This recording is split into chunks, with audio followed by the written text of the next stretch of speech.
Welcome to the Daily Current Affairs by CivicCentre IAS, where we try to discuss the important articles from the Hindu, the Indian Express, and the PIB from the UPSC CSC Prelims perspective. Displayed are the list of articles which we are going to discuss in today's video. The first article of the day says that the ruling CPIM Left Democratic Front and the opposition Congress-led United Democratic Front came together on Thursday to unanimously pass a resolution in Assembly demanding the Union government to urgently withdraw its One Nation, One Election plan, describing it as undemocratic and at odds with constitutional values and the country's federal structure. In this context, let us talk about One Nation, One Election or simultaneous election. See, the simultaneous elections, popularly referred to as One Nation, One Election, means holding elections to Lok Sabha, all state legislative assemblies, and urban and rural local bodies at the same time. Currently, all these elections are held independently of one another, following timelines dictated by the terms of every individual elected body. So, the concept of One Nation, One Election envisions a system in which all state and Lok Sabha elections must be held simultaneously. Notably, this will entail restructuring the Indian election cycle so that the elections to the states and the centre coincide. Furthermore, this would imply that the voters will vote for members of the Lok Sabha and the state assemblies on the same day and at the same time, or in a phased manner as the case may be.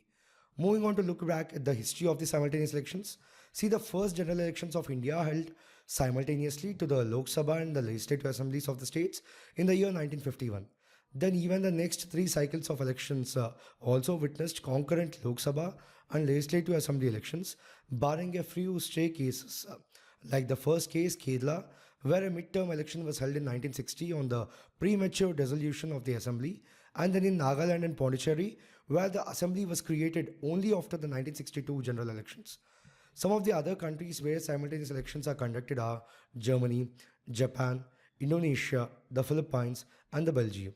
The second article of the day says that the NHRC on Thursday said it has issued notices to the Delhi government, the city police chief, the DDA, and MCD over the reports that a 5-year-old boy died allegedly after falling into an open drain in Alipur area. In this context, let us talk about National Human Rights Commission, in short called the NHRC. See, the National Human Rights Commission of India was established on 12th October of 1993.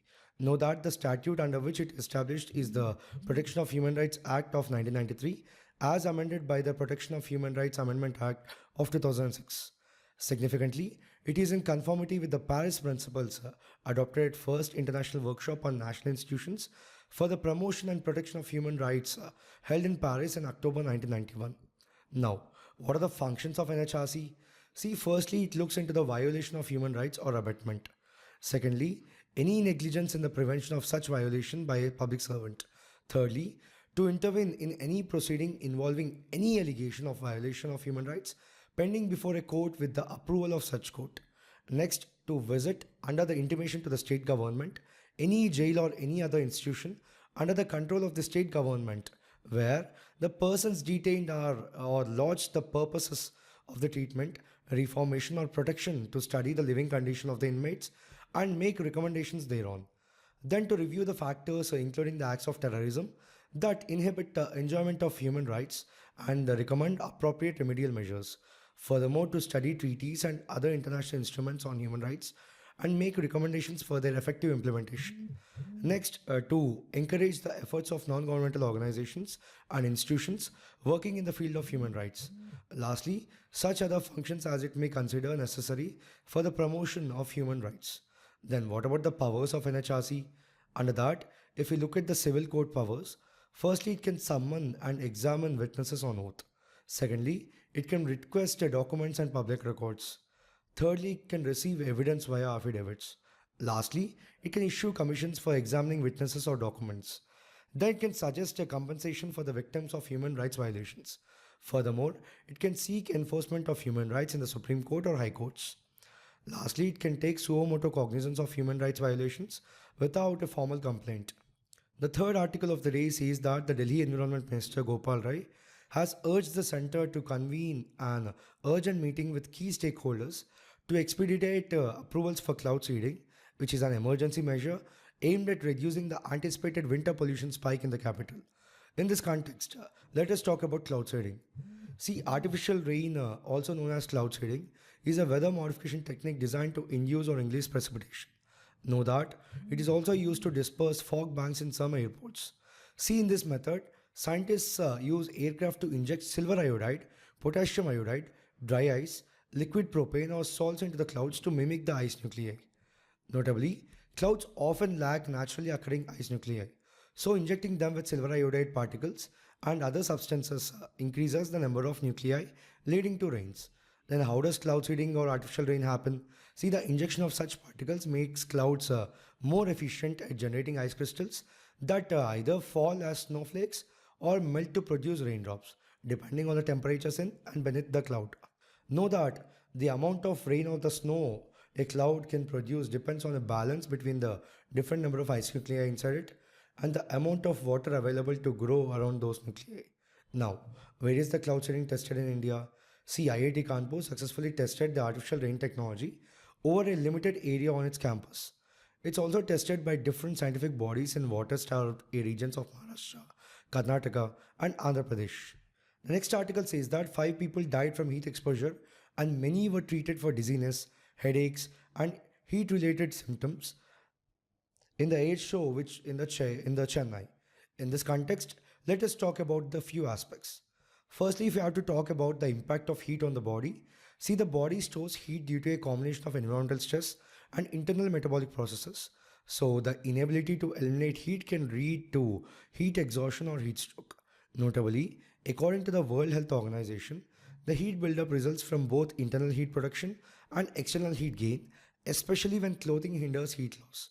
Then, what is the cause of a heat stroke? See, prolonged heat exposure can increase the body's core temperature beyond 40.6 degrees centigrade, leading to heat stroke. Furthermore, heat stroke can cause dizziness, excessive sweating, dehydration, and can affect the enzyme-mediated reactions, leading to severe conditions such as blood clots in the brain or heart. Moving on to talk about dehydration and hypernatremia. Firstly, excessive sweating leads to dehydration, thickened blood, and difficulty in circulation, which can drop blood pressure and oxygen levels. Then, severe dehydration increases sodium concentration, which may result in brain hemorrhages. Know that the older people and individuals with pre-existing conditions are particularly vulnerable. Furthermore, people with pre-existing illnesses may experience exacerbated symptoms due to heat exposure, such as seizures and strokes. Then, what is the medical treatment for heat stroke? See, immediate cooling of the body is crucial, often involving infusion of cool saline and the use of cold banklets.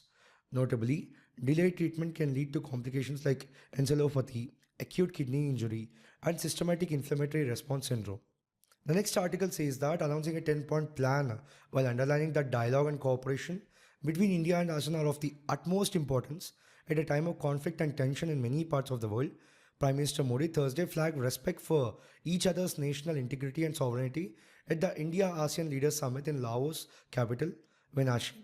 So, in keeping with the theme of the enhancing connectivity and resilience, the Prime Minister announced a 10-point plan which includes firstly, celebrating 2025 as ASEAN-India Year of Tourism, for which India will make available USD 5 million towards the joint activists. Secondly, to celebrate a decade of Act East policy through several people-centric activities, including Youth Summit, Startup Festival, Hackathon, Music Festival, ASEAN-India Network of Think Tanks, and Delhi Dialogue.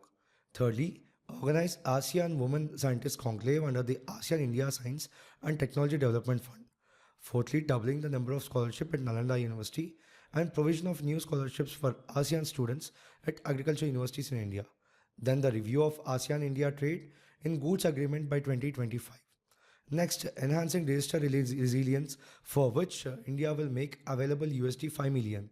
Furthermore, to initiate a new health minister's track towards building health resilience. Then to initiate a regular mechanism for ASEAN-India cyber policy dialogue towards strengthening digital and cyber resilience. Next, a workshop on green hydrogen.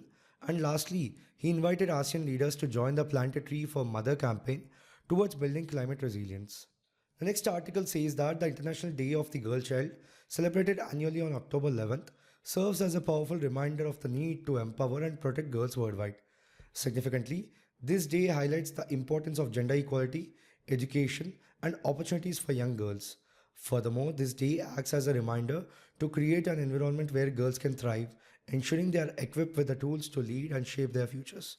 So, if we talk about the International Day of the Girl Child, see if the International Day of the Girl Child observed on October 11th was established by the UN General Assembly in 2011 to raise awareness about the unique challenges faced by girls to advocate for their rights. Know that the day builds on the momentum from the 1995 World Conference on Women in Beijing, where the Beijing Declaration and Platform for Action emphasized the distinct needs of the girls for the first time.